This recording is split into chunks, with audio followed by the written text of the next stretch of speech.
Assalamualaikum warahmatullahi wabarakatuh. Pada kesempatan kali ini, kelompok 7 akan menjelaskan tentang paragraf. Anggotanya terdiri antara Adi Wijaya Satria Nusantara dengan NPM 2017051006, Safira Rahmani Nisa dengan NPM 2017051015, Karina Aditya Sramandanti dengan NPM 2017051041, dan Muhammad Sultan Raisya dengan NPM 2057051019. Yang pertama ada pengertian paragraf. Paragraf atau alinea adalah suatu bentuk bahasa yang biasanya merupakan hasil penggabungan beberapa kalimat. Menurut KBBI, paragraf adalah bagian bab dalam satu karangan yang biasanya mengandung suatu ide pokok dan penulisannya dimulai dengan garis baru. Pengertian paragraf menurut para ahli kebahasaan bernama Ramlan merupakan bagian dari sebuah karangan yang di dalamnya terdapat lebih dari satu kalimat yang membahas suatu tema tertentu dengan ide pokok sebagai pengendalinya. Sementara itu, menurut Goris Keraf, paragraf merupakan suatu kesatuan pikiran yang lebih tinggi dan luas dari kalimat. Alinea juga merupakan himpunan dari kalimat yang saling berhubungan untuk membentuk sebuah gagasan. Paragraf adalah karangan mini, artinya semua unsur karangan formal yang panjang menggunakan pola yang sama dengan paragraf. Paragraf adalah satuan bahasa tulis yang terdiri dari beberapa kalimat yang tersusun secara terpadu, runtut, logis, dan merupakan kesatuan ide yang tersusun secara lengkap dan utuh. Paragraf adalah bagian dari suatu karangan yang terdiri dari sejumlah kalimat yang mengungkapkan satuan informasi dengan pikiran utama sebagai topik dan pikiran penjelas sebagai pendukung dan pengendalian pengembangan topik, dan diakhiri dengan kalimat konklusi. Paragraf yang terdiri atas satu kalimat berarti tidak menunjukkan ketuntasan atau kesempurnaan. Sekalipun tidak sempurna, paragraf yang terdiri atas satu kalimat dapat digunakan sebagai peralihan antar paragraf sekaligus memperbesar efek dinamika paragraf. Akan tetapi, sebagai kesatuan gagasan menjadi suatu bentuk ide yang utuh dan lengkap, paragraf hendaklah dibangun dengan sekelompok kalimat yang saling mengait. Ciri-ciri paragraf. Kalimat pertama bertaku ke dalam 5 ketukan spasi untuk jenis karangan biasa, misalnya surat, dan 8 ketukan untuk jenis karangan ilmiah formal, misalnya makalah, skripsi, tesis, dan disertasi. Karangan, misalnya surat, berbentuk lurus dan tidak bertaku atau block style, ditandai dengan jarak spasi merenggang, satu spasi yang lebih banyak daripada jarak antar baris lainnya. Paragraf menggunakan pikiran utama, gagasan utama, yang dinyatakan dalam kalimat topik. Kalimat topik dapat ditempatkan pada posisi awal, tengah, atau akhir. Paragraf menggunakan ide penjelas, ide pendukung, atau ide pengendali yang dinyatakan dalam kalimat penjelas. Paragraf hanya berisi satu kalimat topik. Penempatan kalimat topik ada 4 cara. 1. Kalimat topik pada posisi awal membentuk paragraf deduktif, kalimat topik pada posisi akhir membentuk paragraf induktif, kalimat topik pada posisi tengah membentuk paragraf induktif-deduktif, kalimat topik pada posisi awal dan akhir membentuk paragraf deduktif-induktif. Kedua kalimat topik pada paragraf itu berisi gagasan yang sama. Kalimat topik pada akhir paragraf menegaskan gagasan kalimat topik pada posisi awal. Paragraf dengan dua kalimat topik itu dilakukan pada paragraf yang panjang, misalnya 6 sampai dengan 10 buah kalimat. Ciri-ciri paragraf lagi itu ada paragraf akademik terdiri atas kalimat topik, kalimat penjelas atau pendukung, dan kalimat konklusi. Kalimat topik ditempatkan pada posisi awal. Paragraf akademik untuk berkomunikasi akademik dengan pembacanya, misalnya untuk menjawab tugas-tugas perkuliahan. Komunikasi berhasil jika seluruh informasi terpahami oleh pembacanya. Paragraf akademik disusun berdasarkan bahasa formal, baku, dan menyajikan pesan dengan kalimat yang efektif. Paragraf dalam esai akademik, esai terdiri atas beberapa paragraf yang diklasifikasikan menjadi paragraf pendahuluan, paragraf penjelasan, dan paragraf konklusi. Paragraf penjelas diklasifikasikan menjadi paragraf penjelas 1, penjelas 2, dan paragraf penjelas 3. Seluruh paragraf menyajikan gagasan secara lengkap dan menyatu. Seluruh kalimat mendukung kalimat topik dan tidak satu pun kalimat menyimpang dari kalimat topik. Seluruh kalimat saling mengait. Pengait dapat dilakukan dengan konjungsi, substitusi, atau penggantian, dan elipsis atau pelepasan, dan lain-lain. Fungsi dari paragraf itu ada mengekspresikan gagasan tertulis dengan memberi bentuk suatu pikiran dan perasaan ke dalam serangkaian kalimat yang tersusun secara logis dalam satu kesatuan, menandai peralihan atau pergantian gagasan baru bagi karangan yang terdiri beberapa paragraf, ganti paragraf berarti ganti pikiran.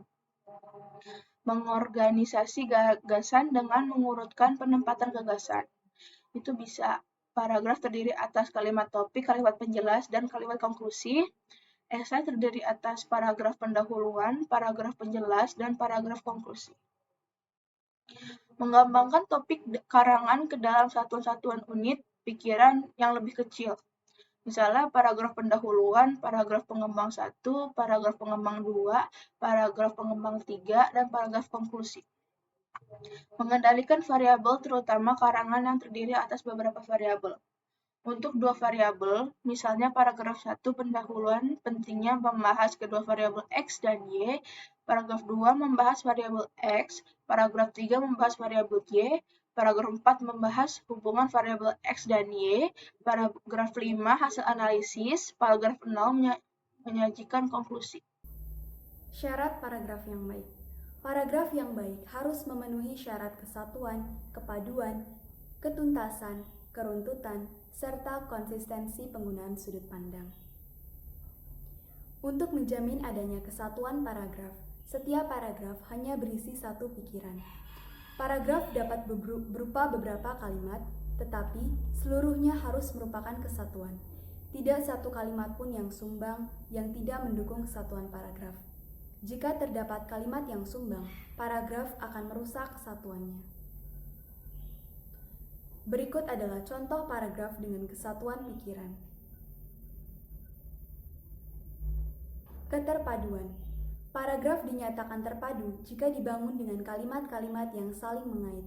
Berkaitan kalimat dalam paragraf menghasilkan kejelasan gagasan.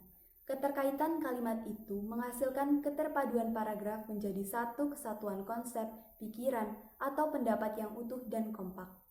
Keterkaitan itu dapat dibangun melalui repetisi atau pengulangan kata kunci atau sinonim, kata ganti, kata transisi, dan bentuk paralel. Repetisi. Semua kalimat dalam paragraf dihubungkan dengan kata kunci atau sinonimnya.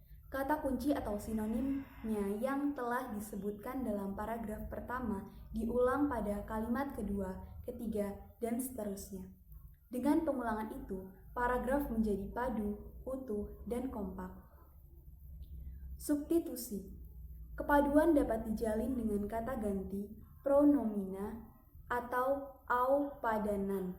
Sebuah kata yang telah disebutkan pada kalimat pertama dapat disebut kembali pada kalimat berikutnya dengan kata gantinya. Kata ganti atau padanan dapat pula menggantikan kalimat, paragraf, dan dapat pula menggantikan bab. Kata transisi. Kata transisi yaitu kata penghubung, konjungsi, perangkai yang menyatakan adanya hubungan baik intra kalimat maupun antar kalimat. Penggunaan kata transisi yang tepat dapat memadukan paragraf sehingga keseluruhan kalimat menjadi padu, menyatu, dan utuh. Kata transisi digunakan berdasarkan fungsi makna yang dihubungkan. Kata transisi menyatakan hubungan sebagai berikut. Sebab akibat, contohnya sebab, karena, akibatnya, maka, oleh karena itu, oleh sebab itu, dampaknya. Kemudian hasil akibat meliputi akibatnya, hasilnya, dampaknya, akhirnya, jadi, sehingga. Kemudian pertentangan yang meliputi tetapi, namun, berbeda dengan, sebaliknya, kebalikan daripada itu, kecuali itu, meskipun demikian, walaupun demikian. Pertentangan meliputi tetapi, namun, berbeda dengan, sebaliknya, kebalikan daripada itu, kecuali itu, meskipun demikian, walaupun demikian, waktu, ketika. Syarat: jika, jikalau, apabila, kalau. Cara: cara yang demikian, cara ini. Penegasan: jadi, dengan demikian, jelaskan bahwa tambahan informasi, tambah pula, selain itu, oleh karena itu, lebih daripada itu, lebih lanjut, di samping itu, lebih-lebih, dalam hal demikian, sehubungan dengan hal itu, dengan kata lain, singkatnya, tegasnya. Tabungan, dan serta. Urutan, mula-mula, pertama, kedua, akhirnya, proses ini, sesudah itu, selanjutnya. Penulisan kata transisi antar kalimat harus diikuti koma. Contohnya, orang itu mengendarai mobil sangat pelan. Agaknya, koma, orang itu sedang mencari-cari alamat seseorang. Contoh 2. Ia mahasiswa paling cerdas di kelasnya. Akan tetapi, koma, setelah 2 tahun tamat kuliah, ia belum juga mendapat pekerjaan. Contoh ketiga. Setelah berupaya mendapatkan pekerjaan selama 2 tahun itu, ia tetap saja belum mendapatkannya. Akhirnya, koma, ia berwirausaha. Ketuntasan. Klasifikasi. Klasifikasi yaitu pengelompokan objek secara lengkap dan menyeluruh. Ketuntasan klasifikasi tidak memungkinkan adanya bagian yang tidak masuk kelompok klasifikasi. Klasifikasi ada 2 jenis, yaitu sederhana dan kompleks. Klasifikasi sederhana membagi sesuatu ke dalam 2 kelompok, misalnya pria dan wanita, besar dan kecil, baik dan buruk. Sedangkan klasifikasi kompleks membagi sesuatu menjadi lebih dari 2 kelompok, misalnya besar, sedang, kecil, pengusaha, besar, menengah, kecil, negara maju, negara berkembang, negara terbelakang. Ketuntasan bahasan yaitu kesempurnaan membahas materi secara menyeluruh dan utuh. Hal itu dilakukan karena pembahasan yang tidak tuntas akan menghasilkan simpulan yang salah, tidak sahih, dan tidak valid. Contoh, mahasiswa di kelas itu terdiri dari 15 orang perempuan dan 13 orang laki-laki. Prestasi perempuan mencapai IPK 4 sebanyak 3 orang, IPK 3 sebanyak 10 orang, IPK 2,7 sebanyak 2 orang. Sedangkan prestasi laki-laki mencapai IPK 4 sebanyak 2 orang, IPK 3 sebanyak 10 orang. Mereka yang belum mencapai IPK 4 berupaya meningkatkannya dengan menulis skripsi sesempurna mungkin sehingga dapat mengangkat IPK lebih tinggi. Sedangkan mereka yang sudah mencapai IPK 4 juga berupaya mendapatkan nilai skripsi A dengan harapan dapat mempertahankan IPK akhir tetap 4. Definisi formal, akal itu memungkinkan manusia dapat berpikir kritis dan kreatif. Produk yang dihasilkan oleh akal manusia berupa ilmu pengetahuan, teknologi, dan seni. Dengan produk itu, manusia dapat menghasilkan berbagai sarana yang dapat mendukung kebutuhan hidupnya. Selain akal, manusia diciptakan oleh Tuhan dengan budi. Budi manusia dikendalikan oleh perasaan, kata hati, dan hati nurani. Potensi budi memberikan kemampuan untuk mempertimbangkan baik dan buruk. Dengan pertimbangan itu, manusia dapat mengendalikan diri. Produk yang dihasilkan berupa pengendalian perilaku, sikap, dan pertimbangan, akhlak dan moral. Konsistensi sudut pandang. Sudut pandang adalah cara penulis menempatkan diri dalam karangannya. Dalam cerita, pengarang sering menggunakan sudut pandang aku, seolah-olah menceritakan dirinya sendiri. Selain itu, pengarang dapat menggunakan sudut pandang dia atau ia, seolah-olah menceritakan dia. Sekali menggunakan sudut pandang tersebut harus menggunakan secara konsisten dan tidak boleh berganti sejak awal sampai akhir. Contoh, penulis membatasi kajian kebahasaan ini. Bagaimana penulisan ilmiah mahasiswa di perguruan tinggi. Untuk memudahkan pemahaman konsep dan aplikasinya, Penulis mengidentifikasi konsep-konsep tersebut dengan definisi, pengertian, dan deskripsi teoretik. Untuk memudahkan aplikasinya, penulis berikan contoh-contoh yang relevan dengan teorinya. Keruntutan. Keruntutan adalah penyusunan urutan gagasan, konsep, pemikiran, dan lain-lain dalam karangan. Gagasan dari gagasan disajikan secara runtut, bagaikan air mengalir tidak pernah putus. Karangan yang runtut enak dibaca, dapat dipahami dengan mudah dan menyenangkan pembacanya. Menulis yang runtut menuntut pengendalian pikiran dalam mengurutkan pernyataan demi pernyataan. Untuk itu, penulis memerlukan 1. Pemahaman konsep-konsep yang dibahas. 2. Berkecermatan tinggi dalam menghimpun gagasan, pemikiran, data, dan fakta yang tersebar menjadi satu kajian, tulisan berurutan, lengkap, dan runtut. 3. Ketekunan dalam menjaring dan mengurutkan pikiran mana yang perlu ditempatkan pada posisi awal, tengah, dan bagian akhir. 4. Gigi menemukan konsep-konsep yang berkelanjutan sampai tuntas. Baiklah, di sini saya akan melanjutkan presentasi yaitu tentang pengembangan paragraf. Pengembangan paragraf dapat dilakukan dengan beberapa cara, antara lain secara alami, yaitu pengembangan paragraf berdasarkan urutan ruang dan waktu, yang mana urutan ruang merupakan urutan yang akan membawa pembaca dari satu titik ke titik berikutnya dalam suatu ruang, sedangkan urutan waktu adalah urutan yang menggambarkan urutan terjadinya peristiwa, perbuatan, atau tindakan. Berikutnya, pengembangan secara klimaks dan antiklimaks. Pengembangan paragraf teknik ini berdasarkan posisi tertentu dalam suatu rangkaian berupa posisi yang tertinggi atau paling menonjol. Jika posisi tertinggi itu diletakkan pada bagian akhir, maka pengembangan tersebut disebut sebagai klimaks. Sebaliknya, jika penulis mengawali rangkaian dengan posisi paling menonjol, kemudian makin lama makin tidak menonjol, maka pengembangan tersebut disebut sebagai antiklimaks. Berikutnya deduktif dan induktif. Dalam bentuk umum ke khusus, gagasan utama diletakkan di awal paragraf dan pengembangan tersebut disebut sebagai paragraf deduktif. Sedangkan dalam bentuk khusus ke umum, gagasan utama diletakkan di akhir paragraf dan disebut sebagai paragraf induktif. Baiklah, sekian presentasi dari kami.